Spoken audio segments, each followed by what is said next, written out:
कि जैसे कहानियों में सुना है कि हर चीज़ का एक समय होता है और समय पर किए गए संघर्ष ही इतिहास में स्वर्णिम अक्षरों में लिखे जाते हैं। जूनियर असिस्टेंट 5512 और स्टेनोग्राफर के साथियों के लिए ये वही समय है। उनके धैर्य, साहस और परिश्रम का ये परिणत होने का समय है। गाइडर यूट्यूब चैनल से मैं अतुल तिवारी आपका बहुत बहुत स्वागत करता हूँ। आज अपनी संक्षिप्त वीडियो में जूनियर असिस्टेंट और स्टेनोग्राफर की एग्ज़ाम डेट, उनमें कितना समय बचा है और अंतिम में हम टाइम मैनेजमेंट को लेकर बात करेंगे, क्योंकि इस वक्त कई सारी परीक्षाएं एक साथ हो रही हैं और ऐसे में किसी एक परीक्षा पर फोकस कर पाना कहीं कठिन होता जा रहा है। तो एग्ज़ाम डेट के साथ, क्योंकि सिर्फ एग्ज़ाम डेट से तो परीक्षाएं पास नहीं की जाएंगी, परीक्षा तो वास्तव में किताबें पढ़कर पास होंगी, अध्ययन करके और मेहनत करके पास होंगी, और उसमें टाइम मैनेजमेंट एक बड़ा रोल प्ले करेगा, है ना।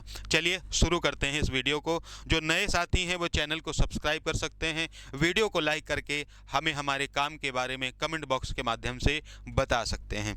सबसे पहले जूनियर असिस्टेंट 1262 में चयनित मेरे सभी साथियों को शुभकामनाएं। संस्थान से बहुत सारे लोग चयनित हुए हैं और हमें उनके अंतिम परिणाम की प्रतीक्षा है, और मैं ईश्वर से प्रार्थना करता हूं कि जूनियर असिस्टेंट 1262 के सभी साथियों के संघर्षों का ठहराव यही हो जाए और इसी भर्ती में वे चयनित हो जाएं, ताकि आगे उन्हें और किसी बड़ी चीज़ के लिए संघर्ष करना पड़े, इस संघर्ष को गति मिले, मतलब ठहराव मिले और जीवन में गति बढ़े, है ना। तो सभी को शुभकामनाएं। ईश्वर से प्रार्थना है कि आप सब अपना नाम अंतिम लिस्ट में भी देख सकें, है ना। चलिए इसके बाद शुरू करते हैं अपनी डेट्स को लेकर। सबसे पहले इसको लेकर मैंने बहुत पहले अपडेट की भी थी, आज इसको फाइनल अपडेट मान सकते हो कि अब आपको एग्ज़ाम डेट ही आपको ऑफिशियल नोटिस शायद मिल जाए। 27 अप्रैल आपको पता है वीपीयू की एग्ज़ाम डेट घोषित हो गई है, और इसके बाद एक जो बड़ी परीक्षा है वो जूनियर असिस्टेंट की ही है।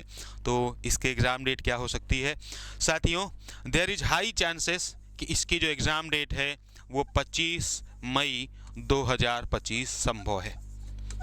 मेरी जानकारी में दो ही डेट्स आपको मई में देखने को मिलेंगी। एक डेट होगी 11 और एक डेट होगी 25। एक दिन संभव है कि स्टेनो की परीक्षा होगी, और अगले दिन संभव है, अगले दिन का मतलब अगली डेट पर संभव है कि जे 5512 की परीक्षा होगी। तो यही दो डेट्स आपकी मई की हैं, और जूनियर असिस्टेंट 5512 के लिए सबसे ज़्यादा चांस, हाई प्रायोरिटी आपकी 25 मई की है। आयोग अगर अंतिम समय पे अपने निर्णय को नहीं बदलता है तो निश्चित रूप से अपनी तैयारी को अंतिम समय पर लेकर चलिए। ये जो तारीखें मैं आपको बता रहा हूँ, किसी भी कीमत पर अपनी तैयारी को इन तारीखों तक पूरा कर लीजिए, क्योंकि अगर एक दो दिन चार दिन या हफ्ते भर का समय अतिरिक्त मिलता भी है तो मैं फिर से कह रहा हूँ उसे किस्मत का समय मानना, वो ऐसे समय नहीं है। मोस्ट प्रोबेबली आपकी जो परीक्षा है वो 25 मई को होने जा रही है। देयर आर हाई चांसेस जो अभी तक आयोग की तैयारी है, और स्टेनोग्राफर वालों की भी परीक्षा मई में भी है। 11 को उनकी पॉसिबिलिटी ज़्यादा है, और 25 को हमारे जूनियर असिस्टेंट के साथियों की पॉसिबिलिटी ज़्यादा है। तो जो भी स्टेनोग्राफर की तैयारी कर रहे हैं, जो जूनियर असिस्टेंट की तैयारी कर रहे हैं, उनके लिए मई का महीना ही सबसे मेहनत का महीना होगा। एक भयंकर गर्मी पड़ रही होगी और आप परीक्षा दे रहे होंगे, तो अपनी तैयारी को इस समय तक पूरा कर लें, ठीक है। अब ये आप समझ लें कि कितना दिन शेष है, मार्च, अप्रैल और मई, लगभग 75 दिन मान के चलते हैं कि इतना टाइम आपके पास सेव है। इसके बाद ये तो जानकारी उनके लिए हो गई जो सिर्फ एग्ज़ाम डेट जानना चाहते थे, और आप सभी वीडियो को लाइक और चैनल को सब्सक्राइब कर सकते हैं ऑथेंटिक अपडेट के साथ। मेरे पास अभी यही अपडेट है कि इन्हीं दो डेट्स में से किसी भी एक डेट को एग्ज़ाम होने जा रहा है। हाई प्रायोरिटी है आपकी 25 की, बाकी देखा जाएगा, है ना। टाइम मैनेजमेंट वेरी इंपॉर्टेंट की। देखो अभी मंडी परिषद का पेपर पड़ा हुआ है, स्टोर कीपर का है, वीपीओ का है, स्टेनो का है, जूनियर असिस्टेंट का है, उधर रेलवे के पड़े हुए हैं, कई सारे एग्जाम हैं। हम घूमते रहते हैं, और घूमने का एक कारण है, उसके कई सारे कारण हैं। हम ये नहीं कह सकते कि एक परीक्षा पकड़ो और वहीं बस पड़े रह जाओ, क्योंकि सरकार की नीतियाँ ऐसी हैं, कार्यक्रम ऐसे हैं, उनके प्लान ऐसे हैं कि सब कुछ टकरा जाता है, और यहाँ का वहाँ टकरा ही जाता है। तो अपनी ये कोशिश करिए, जो अगर आप विशेष किसी भर्ती के सदस्य हैं, जैसे स्टेनोग्राफर के सदस्य हैं, स्टेनो और जूनियर असिस्टेंट का सिलेबस हूबहू एकदम सेम है, तो इनको तो कोई चिंता नहीं करनी है।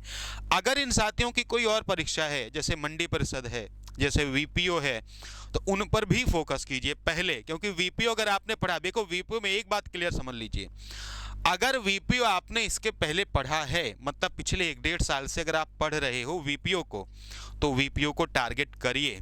वरना मेरी ये सलाह रहेगी कि अगर आप 1-1.5 महीने पढ़कर इसको क्लियर करने के अंदाजे में हैं, कुछ भी पहले से नहीं पढ़ा, तो ये परीक्षा थोड़ी सी आपके लिए ट्रिकी हो सकती है, क्योंकि 65 अंकों का सिलेबस कवर करोगे, फिर जूनियर असिस्टेंट की चीज़ें छूट जाएंगी, है ना।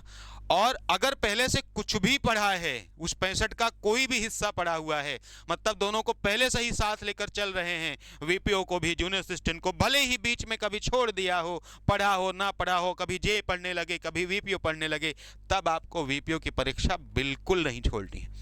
जो आने वाले 1.5 से 2 महीने वीपीओ वालों के लिए हैं, अगर आप जे देने वाले हो, स्टेनो देने वाले हो, तो जमकर वीपीओ पढ़िए और उसके बाद फिर जे पढ़िए, मतलब मैनेज कीजिए थोड़ा थोड़ा सा। इसीलिए मैंने कहा कि अगर आपने पहले से नहीं पढ़ा है, अगर आपको जे की परीक्षा देनी है, तो वीपीओ में आपको बहुत टाइम डेडिकेट करना पड़ेगा, और वो 2 महीने में कवर करना थोड़ा मतलब टफ टास्क हो जाएगा। लेकिन अगर पहले एक भी शब्द आपने वीपीओ का पढ़ा हुआ है, पहले से साथ लेके चल रहे थे, तो अभी भी साथ लेकर चलिए, थोड़ा समय जे को बांट दीजिए, थोड़ा वीपीओ को बांट दीजिए, ये काम करिए। वीपीओ के पंचायती राज को 2-2.5 घंटा दे दीजिए, बाकी समय आप इधर कंप्यूटर और यूपीजीके को देते रहिए। जब बीपीओ की परीक्षा हो जाएगी, आसपास के समय में आप हिंदी और बाकी चीज़ों की प्रैक्टिस कर सकते हो। यानी ये आपको करना ही है, मौका छूटना नहीं चाहिए। जूनियर असिस्टेंट पे अगर हम बात करें, और साथ के साथ स्टेनो का भी यही सिलेबस है लगभग, हमें लगता है जे 5512 का और स्टेनो का, ये दोनों यही सिलेबस है। तो ध्यान देना कि जितने भी आपके सिलेबस के हिस्से हैं, जैसे हिंदी, रीजनिंग, यूपीजीके, जीएस और कंप्यूटर, किसी भी पार्ट को कमज़ोर मत समझिएगा, किसी भी पार्ट को इग्नोर मत कीजिएगा। मतलब मैंने एक बात अपने सेशंस में कहा है कि सवाल चाहे कठिन हो और सवाल चाहे आसान हो, विषय चाहे कठिन हो और विषय चाहे आसान हो, अगर वो प्रश्न आएगा तो 1 नंबर देकर ही जाएगा। चाहे वो कंप्यूटर का कठिन सवाल हो, चाहे हिंदी का आसान सवाल हो, चाहे रीजनिंग की आपको लगाने वाली चीज़ हो, हर प्रश्न 1 नंबर देके जाएगा। तो कहीं ऐसा ना हो कि कंप्यूटर को पढ़ने में, यूपीजीके को ज़्यादा पढ़ने के चक्कर में, जीएस को ज़्यादा पढ़ने के चक्कर में आपके रीजनिंग और हिंदी में कम नंबर आ जाएं, क्योंकि ये दुखद बात होगी। भाई वहाँ 15 से ज़्यादा नहीं न ला सकते, वहाँ 20 से ज़्यादा नहीं न ला सकते, लेकिन यहाँ 30 लाने की प्रायोरिटी है, यहाँ 15 में 15 लाने की प्रायोरिटी है। तो ये टाइम मैनेजमेंट मैंने सिर्फ इसलिए कहा है कि टाइम को ऐसे मैनेज कीजिए, ऐसे कोशिश कीजिए कि इन सारे विषयों को समय दीजिए।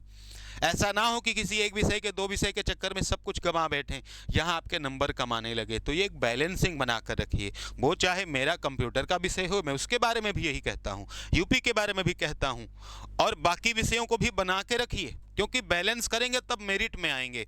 अगर 1-2 विषय पकड़ेंगे तो मेरिट से आउट हो जाएंगे, क्योंकि इधर अगर नंबर कम हुआ तो इसको उधर रिकवर करना मुश्किल हो जाएगा।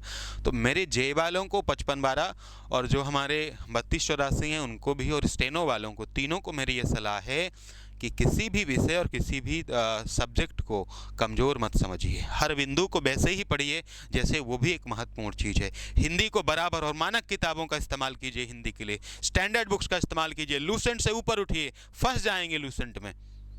पीवाईक्यू से ऊपर उठिए, अध्ययन कीजिए, अध्ययन से ही नंबर आएंगे, ये जान लीजिए। अब उससे थोड़ा सा पीवाईक्यू से ऊपर उठना पड़ेगा, छोटी मोटी किताबों से ऊपर उठना पड़ेगा, ठीक है। तो ये सिलेबस है, इसको देख लीजिए, और इसके हर एक हिस्से को आपको टच करना है, ये जान लीजिए। कोई भी हिस्सा 30, 15, 20, 15, 20, मतलब सब जो है आएगा तो नंबर ही देकर जाएगा। हम जो आपके लिए प्रयास कर सकते हैं फ्री ऑफ कास्ट में, वो इस टेलीग्राम चैनल पर भी रहेगा। साथ के साथ जो हमारी क्लासेस हैं, गाइडर अतुल नाम से टेलीग्राम चैनल है, इसको ज्वाइन कर लीजिए। हम कंप्यूटर की भी फ्री क्लास चला रहे हैं, हम अगले सप्ताह से करंट अफेयर भी चलाएँगे। कई सारी चीज़ें जब एक साथ हो जाती हैं तो मैं अकेला ही हूँ इस चैनल पर, इसलिए कठिन हो जाता है है मैनेज करना कि कई तरह की क्लासेस लेना, लेकिन ये धीरे धीरे मैंने टीम लगाई है करंट अफेयर वगैरह की, वो बढ़िया काम कर रहे हैं, मैं भी उसको देख रहा हूँ, जल्दी ही उसकी भी क्लासेस मैं ले आऊँगा। कंप्यूटर चल ही रहा है, 11-12 सेशन हुए हैं, इसको हम 30-40 तक लेकर चलेंगे J5512 के पहले, और ये यकीन रखिए कि हम सबसे बेस्ट करने की कोशिश कर रहे हैं। ठीक है, तो आज के वीडियो में इतना ही। मैं मिलूँगा आपसे फिर कभी। अपनी तैयारी को इन तारीखों के हिसाब से कीजिए, हर चीज़ का एक समय होता है और फिर समय बीतता भी है। अब जे बालों का वही समय है, बहुत समय बीत गया, ये भी बीत ही जाएगा, इसलिए बीत रहे समय को मूल्यवान बना लीजिए, पूरी मेहनत से जी जान से इसमें लग जाइए और अपना एक सीट लेकर आइए। Thank you so much.